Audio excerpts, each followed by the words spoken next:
Success मंत्रा में आपका स्वागत है। तो दोस्तों, आज का सेशन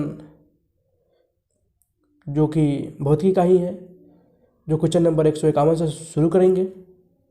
तो चलिए गाइज शुरू करते हैं। क्वेश्चन नंबर 151 बोल रहा है कि दृष्टि पटल पर बना प्रतिबिंब होता है वस्तु के बराबर लेकिन उल्टा, वस्तु से छोटा लेकिन सीधा, वस्तु के बराबर लेकिन सीधा, वस्तु से छोटा लेकिन उल्टा, यह ऑप्शन ई उपर्युक्त में से कोई नहीं या उपर्युक्त में से एक से अधिक। तो इसका आंसर होगा वस्तु से छोटा लेकिन उल्टा, यानी ऑप्शन डी। क्वेश्चन नंबर 152, नेत्रदान में दाता की आँख के हिस्से को प्रतिरोपित किया जाता है कॉर्निया से, नेत्रतारा से, रेटिना से, लेंस से, या ऑप्शन ई उपर्युक्त में से कोई नहीं या उपर्युक्त में से एक से अधिक। तो इसका आंसर होगा कॉर्निया से, ऑप्शन ए। क्वेश्चन नंबर 153, मनुष्य की आंख में प्रकाश तरंगे किस स्थान पर स्नायु उद्योगों में परिवर्तित होती है?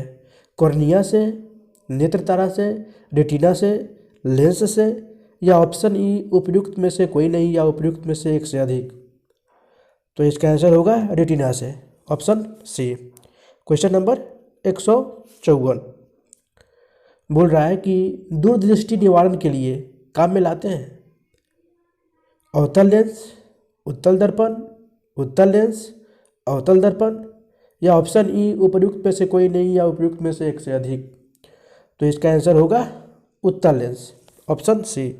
क्वेश्चन नंबर 155, दूरबीन का आविष्कार किया था, किसने किया था? गैलीलियो ने, गुटेनबर्ग ने, एडिसन ने, ग्राहम बेल ने, या ऑप्शन ई उपर्युक्त में से कोई नहीं या उपर्युक्त में से एक से अधिक। तो इसका आंसर होगा Galileo, option A. Question number 156, अवतल लेंस प्रयुक्त होता है सुधार हेतु मोतियाबिंद, दीर्घदृष्टि, निकट दृष्टि, दूरदृष्टि, या ऑप्शन ई उपर्युक्त में से कोई नहीं या उपर्युक्त में से एक से अधिक। तो इसका आंसर होगा निकट दृष्टि, यानी ऑप्शन सी। क्वेश्चन नंबर 157, तंतु प्रकाशिक संचार में संकेत किस रूप में प्रभावित होता है? प्रकाश तरंग के रूप में, रेडियो तरंग, सूक्ष्म तरंग, विद्युत तरंग, या ऑप्शन ई उपर्युक्त में से कोई नहीं या उपर्युक्त में से एक से अधिक। तो इसका आंसर होगा प्रकाश तरंग के रूप में प्रभावित होता है। क्वेश्चन नंबर 158, निम्नलिखित प्रकार के कांचों में से एक पराबैंगनी किरणों का विच्छेदन कर सकता है? सोडा कांच के द्वारा, पायरेक्स कांच के द्वारा, जेना कांच, क्रूक्स कांच, या ऑप्शन ई उपर्युक्त में से कोई नहीं या उपर्युक्त में से एक से अधिक। तो इसका आंसर होगा क्रूक्स कांच के द्वारा पराबैंगनी किरणों का विच्छेदन कर सकता है या किया जा सकता है। क्वेश्चन नंबर 159, प्रकाश के निम्नलिखित प्रकारों में से किनके पौधे द्वारा तीव्र अवशोषण होता है? पराबैंगनी और नारंगी, नीला और लाल, इंडिगो और पीला, पीला और बैगनी, या ऑप्शन ई उपर्युक्त में से कोई नहीं या उपर्युक्त में से एक से अधिक। तो इसका आंसर होगा नीला और लाल, ऑप्शन बी। क्वेश्चन नंबर 160, निम्नलिखित कथनों पर विचार कीजिए। यदि मैजेंटा और पीले रंग दो वृत्त एक दूसरे को काटते हैं तो प्रतिच्छेदित क्षेत्र का रंग लाल होगा। यदि सियान और मैजेंटा रंग के दो वृत्त एक दूसरे को काटते हैं तो प्रतिच्छेदित क्षेत्र का रंग नीला होगा। उपयुक्त कथनों में से कौन सा कथन सही है? दोनों सही है, या एक सही है, या दो सही है, या तो दोनों गलत है, या ऑप्शन ई उपर्युक्त में से कोई नहीं या उपयुक्त में से एक से अधिक। तो इसका आंसर है ऑप्शन सी, एक और दो दोनों सही है। क्वेश्चन नंबर 161 बोल रहा है कि कथन ए, प्रकाश के दृश्य वन क्रम में लाल प्रकाश हरे प्रकाश की अपेक्षा अधिक ऊर्जस्वी होता है। कथन आर में क्या बोल रहा है कि लाल प्रकाश का तरंगदैर्ध्य हरे प्रकाश के तरंगदैर्ध्य से अधिक होता है, जो कि चुनना है। ए और आर दोनों सही है और आर ए का सही स्पष्टीकरण है, ये सही होगा। ए और आर दोनों सही है परंतु आर ए का सही स्पष्टीकरण नहीं है। ए सही है परंतु आर गलत है, ए गलत है परंतु आर सही है, या ऑप्शन ई उपयुक्त में से कोई नहीं या उपयुक्त में से एक से अधिक। तो इसका आंसर है ए गलत है परंतु आर सही है, यानी ऑप्शन डी। क्वेश्चन नंबर 162, निम्नलिखित में से किसमें उच्चतम ऊर्जा होती है? नीला प्रकाश, हरा प्रकाश, लाल प्रकाश, पीला प्रकाश या ऑप्शन ई उपयुक्त में से कोई नहीं या उपयुक्त में से एक से अधिक। तो इसका आंसर होगा नीला प्रकाश। ये आपका ये नीला प्रकाश होगा। तो क्वेश्चन नंबर 163, ये क्या बोल रहा है? जब एक व्यक्ति तीव्र प्रकाश से अंधेरे कमरे में प्रवेश करता है तो उसे कुछ समय के लिए स्पष्ट दिखाई नहीं देता, बाद में धीरे धीरे उसे चीज़ें दिखाई देने लगती है। इसका कारण क्या है? पुतले के आकार में परिवर्तन, लेंस के व्यास और फोकस दूरी में परिवर्तन, रेडिएशन का विरंजक व पुनः चिरंजन होना, आंखों के अंधेरे के प्रति कुछ समय में अनुकूलित होना, यह ऑप्शन ये उपयुक्त में से कोई नहीं या उपयुक्त में से एक से अधिक। तो इसका आंसर होगा आंखों का अंधेरे के प्रति कुछ समय में अनुकूलित होना, यानी ऑप्शन डी। क्वेश्चन नंबर 164, निकट दृष्टि दोष दूर करने के लिए निम्नलिखित में से कौन सा लेंस उपयोग में लाते हैं? जो कि उनतोदर, जो कि उत्तल लेंस बोलते हैं, नतोदर यानी अवतल लेंस बोलते हैं, वर्तुलाकार या समतल या ऑप्शन ई उपयुक्त में से कोई नहीं या उपयुक्त में से एक से अधिक। तो इसका उपयोग करते हैं अवतल दर्पण, अवतल lens. Answer B, option B. Question number 165, जिस सिद्धांत पर ऑप्टिकल फाइबर काम करता है वह क्या है? पूर्ण आंतरिक परावर्तन है, अपवर्तन है, प्रकीर्णन है, व्यक्तिकरण है या ऑप्शन ई उपयुक्त में से कोई नहीं या उपयुक्त में से एक से अधिक। तो ये पूर्ण आंतरिक परावर्तन है, यानी option B, option A. Question number 166, क्षितिज के समीप सूर्य और चंद्रमा के दीर्घवृत्ताकार दिखाई देने का कारण अपवर्तन है, प्रकाशीय भ्रम है, व्यक्तिकरण घटना है, उनका वास्तविक आकृति है, यह ऑप्शन ई उपयुक्त में से कोई नहीं या उपयुक्त में से एक से अधिक। तो ये अपवर्तन है, ऑप्शन ए। क्वेश्चन नंबर 167, श्वेत प्रकाश को नली में कैसे पैदा करते हैं? ये नली होगा, दिल्ली नहीं नली होगा। तांबा के तार को गर्म करके, तंतु को गर्म करके, परमाणु को उत्तेजित करके, अणुओं को दोलित करके, या ऑप्शन ई उपयुक्त में से कोई नहीं या उपयुक्त में से एक से अधिक। तो इसका आंसर होगा तंतु को गर्म करके, ऑप्शन बी। क्वेश्चन नंबर 168, प्रकाश में 7 रंग होते हैं, रंगों को अलग अलग करने का क्या तरीका है? एक प्रिज्म से रंगों को अलग अलग किया जा सकता है, फिल्टर से रंगों को अलग अलग किया जा सकता है, पौधों से रंगों को अलग अलग किया जा सकता है, रंगों को अलग अलग नहीं किया जा सकता। यह ऑप्शन ही उपयुक्त में से कोई नहीं या उपयुक्त में से एक से अधिक। तो आपको पता ही होगा दोस्तों इसका आंसर ऑलरेडी, क्योंकि मैं पहले ही बता चुका हूँ पिछले वाले वीडियो में। इसका आंसर होगा एक प्रिज्म से रंगों को अलग अलग किया जा सकता है, यानी ऑप्शन ए। क्वेश्चन नंबर 169, हमें वास्तविक सूर्योदय से कुछ मिनट पूर्व ही सूर्य दिखाई देने का कारण है, क्या कारण है? प्रकाश का प्रकीर्णन, प्रकाश का विवर्तन, प्रकाश का पूर्ण आंतरिक परावर्तन, प्रकाश का अपवर्तन, यह ऑप्शन ई उपयुक्त में से कोई नहीं या उपयुक्त में से एक से अधिक। तो ये प्रकाश का अपवर्तन है, ऑप्शन डी। 170, यदि साबुन के 2 भिन्न भिन्न व्यास के बुलबुले को एक नली द्वारा एक दूसरे के संपर्क में लाया जाए तो क्या घटित होगा? दोनों बुलबुले का आकार वही रहेगा, छोटा व बड़ा बुलबुला बड़ा हो जाएगा, समान आकार प्राप्त करने के लिए छोटा बुलबुला बड़ा बुलबुला छोटा हो जाएगा, दोनों बुलबुले संपर्क में आते ही फट जाएंगे। यह ऑप्शन ही उपयुक्त में से कोई नहीं या उपयुक्त में से एक से अधिक। तो इसका आंसर होगा छोटा बुलबुला और छोटा व बड़ा बुलबुला और बड़ा हो जाएगा, यानी ऑप्शन बी। क्वेश्चन नंबर 171, प्रकाश की गति किसके बीच से जाते हुए न्यूनतम होती है? कांच, निर्वात, जल, वायु, या ऑप्शन ई उपयुक्त में से कोई नहीं या उपयुक्त में से एक से अधिक। पता ही होगा दोस्तों आपको, इसका आंसर है कांच, ऑप्शन ए। क्वेश्चन नंबर 172, किसी तारे के रंग से पता चलता है उसके भार का, आकार का, ताप का, दूरी का, यह ऑप्शन ई उपयुक्त में से कोई नहीं या उपयुक्त में से एक से अधिक। तो इसका आंसर होगा ताप का, यानी ऑप्शन सी। क्वेश्चन नंबर 173, निम्नलिखित प्राकृतिक तथ्यों पर विचार कीजिए। तथ्यों पर विचार कीजिए। स्थलीय तापन, प्रकाश परावर्तन, प्रकाश अपवर्तन, प्रकाश विवर्तन, इनमें से किस तथ्य के कारण मरीचिका बनती है? 1 और 2।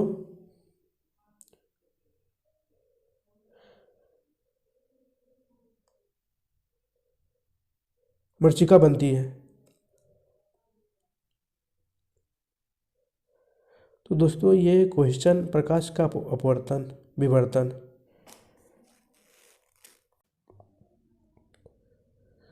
प्रकाश परावर्तन, प्रकाश अपवर्तन, प्रकाश विवर्तन या इनमें से किस तथ्य के कारण मरीचिका बनती है? जो कि स्थलीय तापन, प्रकाश परावर्तन, या 2, 3 और 4, या 1, 3, या केवल 4 प्रकाश विवर्तन के कारण, या ऑप्शन ये उपयुक्त में से कोई नहीं या उपयुक्त में से एक से अधिक। तो इसका आंसर होगा स्थलीय तापन और प्रकाश परावर्तन के कारण मरीचिका बनती है, यानी ऑप्शन ए। क्वेश्चन नंबर 174 देखते हैं। आइंस्टीन के E=mc² समीकरण में सी घोतक है? ध्वनि वेग का, प्रकाश वेग का, प्रकाश तरंग दैर्ध्य का, एक स्थिरांक का, या ऑप्शन ई उपयुक्त में से कोई नहीं या उपयुक्त में से एक से अधिक। तो इसका आंसर है प्रकाश वेग का, ऑप्शन बी। Question number 175। निम्नलिखित तिथियों में से किसमें दोपहर को आपकी छाया सबसे छोटी होती है? 25 दिसंबर को, 21 मार्च को, 21 जून को, 14 फरवरी को, या ऑप्शन ई उपयुक्त में से कोई नहीं या उपयुक्त में से एक से अधिक। तो 21 जून को दोपहर में आपकी छाया सबसे छोटी होती है, option C. Question number 176। Sodium वाष्प लैंप प्राय सड़क प्रकाश के लिए प्रयुक्त होते हैं क्योंकि ये सस्ते होते हैं, इनका प्रकाश एक वर्णीय है और पानी की बूंदों से गुजरने पर विभक्त नहीं होता, यह आँख के लिए शीतल है, ये चमकदार रोशनी देते हैं, या ऑप्शन ई उपयुक्त में से कोई नहीं या उपयुक्त में से एक से अधिक। तो इसका आंसर है ये सस्ते होते हैं, option A.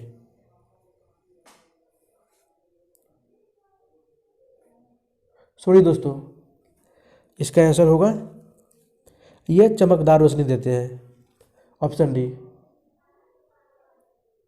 Option D. Question number 177। कथन ए खतरे का सिग्नल लाल रंग का बनाया जाता है, कारण आर लाल रंग का प्रकीर्णन सबसे कम होता है। कोड दे रखा है, ए तथा आर दोनों सही है तथा आर ए की सही व्याख्या है। ए तथा आर दोनों सही है परंतु आर ए का सही व्याख्या नहीं है। ए सही है परंतु आर गलत है। ए गलत है परंतु आर सही है। यह ऑप्शन ई उपयुक्त में से कोई नहीं या उपयुक्त में से एक से अधिक। तो इसका आंसर है ए तथा आर दोनों सही है परंतु आर ए की सही व्याख्या कर रहा है, सही व्याख्या है, यानी ऑप्शन ए। Question number 178। तरल ताल वास्तविक गहराई से कम दिखाई देता है, क्या कारण है? अपवर्तन, प्रकाश प्रकीर्णन, परावर्तन, व्यक्तीकरण, या ऑप्शन ई उपर्युक्त में से कोई नहीं या उपयुक्त में से एक से अधिक। तो ये अपवर्तन हो गया answer, option A. Question number 179। अतिचालक का लक्षण उच्च परागमयता, निम्न परागमयता, शून्य परागमयता, अनंत परागमयता, या ऑप्शन ई उपयुक्त में से कोई नहीं या उपयुक्त में से एक से अधिक। तो इसका आंसर होगा उच्च परागमयता, यानी option A. Question number 180। Electric current का यूनिट निम्नलिखित में से कौन सा सही है, कौन सा है? केल्विन, मोल, कैंडेला, अर्ग, या ऑप्शन ई उपयुक्त में से कोई नहीं या उपयुक्त में से एक से अधिक। तो इलेक्ट्रिक करंट का यूनिट अर्ग है, ऑप्शन डी। Question number 181। विद्युत उपकरण में अर्थ यानी पृथ्वी का उपयोग होता है खर्च को कम करने के लिए, क्योंकि उपकरण 3 फेज में काम करते हैं, सुरक्षा के लिए, फ्यूज के रूप में, या ऑप्शन ई उपयुक्त में से कोई नहीं या उपयुक्त में से एक से अधिक। तो ये इसका उपयोग सुरक्षा के लिए किया जाता है, option C. Question number 182। Fuse का सिद्धांत क्या है, क्या है? विद्युत का रासायनिक प्रभाव, विद्युत का यांत्रिक प्रभाव, विद्युत का ऊष्मीय प्रभाव, विद्युत का चुंबकीय प्रभाव, या ऑप्शन ई उपयुक्त में से कोई नहीं या उपयुक्त में से एक से अधिक। तो इसका आंसर विद्युत का ऊष्मीय प्रभाव, यानी ऑप्शन सी। Question number 183। बिजली के बल्ब का फिलामेंट किस तत्व से बना होता है? कॉपर, आयरन, लेड, टंगस्टन या ऑप्शन ई उपयुक्त में से कोई नहीं या उपयुक्त में से एक से अधिक। पता ही होगा दोस्तों, ये टंगस्टन से बना होता है filament. Question number 184, CFL and LED लैंपों में क्या अंतर है? तो दोस्तों इसका फुल फॉर्म होता है CFL।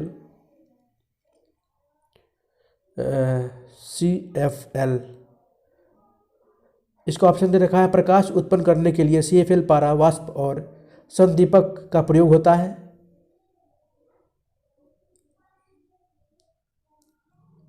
जबकि LED लैंप अर्धचालक पदार्थों का प्रयोग करता है।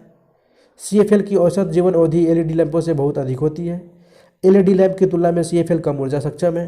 उपयुक्त विषय में कौन सा कथन सही है? केवल 1, 2 और 3, केवल 1 और 3, 1, 2, 3 या ऑप्शन ई उपयुक्त में से कोई नहीं या उपयुक्त में से एक से अधिक। तो दोस्तों इसका आंसर है 1 और 3, ऑप्शन सी। क्वेश्चन नंबर 185, एक 100 वाट का बिजली का बल्ब 100 घंटे जलता है तो 5 रुपये प्रति यूनिट की दर से विद्युत खर्च क्या होगा? यानी 5 रुपये, 10 रुपये, 25 रुपये, 50 रुपये। ऑप्शन ई उपयुक्त में से कोई नहीं या उपयुक्त में से एक से अधिक। तो इसका आंसर होगा 5 रुपये। क्वेश्चन नंबर 186, बिजली की खपत का बिल किसके मापन पर आधारित होता है? वाटेज, वोल्टेज, एम्पियर, ओम। निम्नलिखित कोटों में सही उत्तर चुनिए। केवल 1, 1 और 2, 2 और 3, 1 और 4 या ऑप्शन ही उपयुक्त में से कोई नहीं या उपयुक्त में से एक से अधिक। तो ये वाटेज में मापते हैं। ऑप्शन ए यानी केवल 1। क्वेश्चन नंबर 187, 100 वाट का बिजली का बल्ब यदि 10 घंटे जले तो बिजली का खर्च क्या होगा? 0.1 इकाई, 1 इकाई, 10 इकाई, 100 इकाई या ऑप्शन ई उपयुक्त में से कोई नहीं या उपयुक्त में से एक से अधिक। तो इसका आंसर होगा 1 इकाई, ऑप्शन बी। क्वेश्चन नंबर 188, नीचे कथन ए तथा कारण आर दिए गए हैं। अध्ययन करके सही उत्तर नीचे दिए गए कोटों से चुनिए। त्वरित चालक इमारतों को नष्ट होने से बचाते हैं। कारण आर दे रखा, ये आवेश को पृथ्वी तक भेज देते हैं। कूट ए तथा आर दोनों सही है और आर ए सही कारण है। ए तथा आर दोनों सही है परंतु आर ए का सही कारण नहीं है। ए सही है किंतु आर गलत है, ए गलत है किंतु आर सही है या ऑप्शन ई उपयुक्त में से कोई नहीं या उपयुक्त में से एक से अधिक। तो इसका आंसर है ए तथा आर दोनों सही है लेकिन आर ए का सही कारण है, यानी ऑप्शन ए। क्वेश्चन नंबर 189, निम्नलिखित अधातुओं में कौन सा एक विद्युत का मंद चालक नहीं है? सल्फर, सेलेनियम, ब्रोमीन, फास्फोरस या ऑप्शन ई उपयुक्त में से कोई नहीं या उपयुक्त में से एक से अधिक। तो इसका आंसर है selenium, option B. Question number 190, शुष्क सेल बैटरी यानी में निम्नलिखित में से किनका विद्युत अपघटयों के रूप में प्रयोग होता है? अमोनियम क्लोराइड और जिंक क्लोराइड, सोडियम क्लोराइड और कैल्शियम क्लोराइड, मैग्नीशियम क्लोराइड और जिंक क्लोराइड, अमोनियम क्लोराइड और कैल्शियम क्लोराइड या ऑप्शन ई उपयुक्त में से कोई नहीं या उपयुक्त में से एक से अधिक। तो इनमें से अमोनियम क्लोराइड और जिंक क्लोराइड का उपयोग करते हैं, यानी ऑप्शन ए। क्वेश्चन नंबर 151, सामान्यतः प्रयोग में लाई जाने वाली प्रतिदीप्ति ट्यूबलाइट पर निम्नलिखित में से कौन सा अंकित होता है? ऑप्शन में दे रखा है 220 केल्विन, 273 केल्विन, 6500 केल्विन, 9000 केल्विन। उपयुक्त में से कोई नहीं या उपयुक्त में से एक से अधिक। तो इसका आंसर है 6500 केल्विन यानी 6500 kelvin, option C. Question number 192, मानव शरीर शुष्क के विद्युत प्रतिरोध के परिणाम की कोटि क्या है? 10⁻² ओम, 10⁻4 ओम, 10⁻6 ओम, 10⁸ ओम या ऑप्शन ई उपयुक्त में से कोई नहीं या उपयुक्त में से एक से अधिक। तो इसका आंसर है 10⁻6 ओम यानी ऑप्शन सी। क्वेश्चन नंबर 193, विद्युत उत्पन्न करने के लिए कौन सी धातु का उपयोग होता है? यूरेनियम का, लोहा का, तांबा का, एल्युमिनियम का, या ऑप्शन ई उपर्युक्त में से कोई नहीं या उपयुक्त में से एक से अधिक? तो इसका उपयोग यूरेनियम का करते हैं, यानी option A. Question number 194, mica क्या है? ऊष्मा और विद्युत दोनों का कुचालक है। ऊष्मा और विद्युत दोनों का चालक है। ऊष्मा का कुचालक तथा विद्युत का चालक है। ऊष्मा का चालक तथा विद्युत का कुचालक है। यह ऑप्शन ही उपयुक्त में से कोई नहीं या उपयुक्त में से एक से अधिक? तो इसका आंसर है ऊष्मा तथा विद्युत दोनों का कुचालक है mica, option A. Question number 195, जलते हुए बल्ब, विद्युत बल्ब के तंतु का ताप सामान्यतः क्या होता है? 100 डिग्री सेल्सियस से 500 डिग्री सेल्सियस, 1000 डिग्री सेल्सियस से 1500 डिग्री सेल्सियस, 2000 डिग्री सेल्सियस से 2500 डिग्री सेल्सियस, या 3000 डिग्री सेल्सियस से 3500 डिग्री सेल्सियस? या ऑप्शन डी उपयुक्त में से कोई नहीं या उपयुक्त में से एक से अधिक? तो इसका आंसर है 3000 डिग्री सेल्सियस से 3500 डिग्री सेल्सियस, यानी option D. Question number 196, ampere क्या मापने की इकाई है? वोल्टेज, विद्युत धारा, प्रतिरोध, पावर? या ऑप्शन डी उपयुक्त में से कोई नहीं या उपयुक्त में से एक से अधिक? पता ही होगा दोस्तों, विद्युत धारा मापने के लिए इकाई है, यानी ऑप्शन बी। क्वेश्चन नंबर 157, एक कृत्रिम उपग्रह में विद्युत ऊर्जा का स्रोत लघु नभकीय रिएक्टर, डायनमो, थर्मोपाइल, सौर बैटरी? या ऑप्शन डी उपयुक्त में से कोई नहीं या उपयुक्त में से एक से अधिक? तो ये सौर बैटरी है, ऑप्शन डी। क्वेश्चन नंबर 198, विद्युत ऊर्जा को यांत्रिक ऊर्जा में बदलने की युक्ति क्या कहलाती है? डायनमो, ट्रांसफार्मर, विद्युत मोटर, इंडक्टर? या ऑप्शन डी उपयुक्त में से कोई नहीं या उपयुक्त में से एक से अधिक? तो ये विद्युत मोटर कहलाती है, ऑप्शन सी। क्वेश्चन नंबर 199, रासायनिक ऊर्जा का विद्युत ऊर्जा में रूपांतरण निम्नवत होता है, क्या कहलाता है? इलेक्ट्रोलिसिस द्वारा, प्रकाश संश्लेषण द्वारा? किसके द्वारा रूपांतरण होता है? श्वसन द्वारा, उत्स्वेदन द्वारा? या ऑप्शन डी उपयुक्त में से कोई नहीं या उपयुक्त में से एक से अधिक? तो इसका आंसर है इलेक्ट्रोलिसिस द्वारा, यानी ऑप्शन ए। क्वेश्चन नंबर आखिरी, एकीकृत परिपथ में प्रयुक्त अर्धचालक चिप निम्न की बनी होती है, किसकी बनी होती है? एकीकृत परिपथ में कैल्शियम की, कार्बन की, सिलिकॉन की, जिरकॉन की? या ऑप्शन डी उपयुक्त में से कोई नहीं या उपयुक्त में से एक से अधिक? तो ये सिलिकॉन की बनी होती है। तो दोस्तों यहाँ पे दोस्तों क्वेश्चन समाप्त होता है। तो दोस्तों आपको ये वीडियो देखने के लिए बहुत बहुत धन्यवाद और आपका दिन शुभ हो।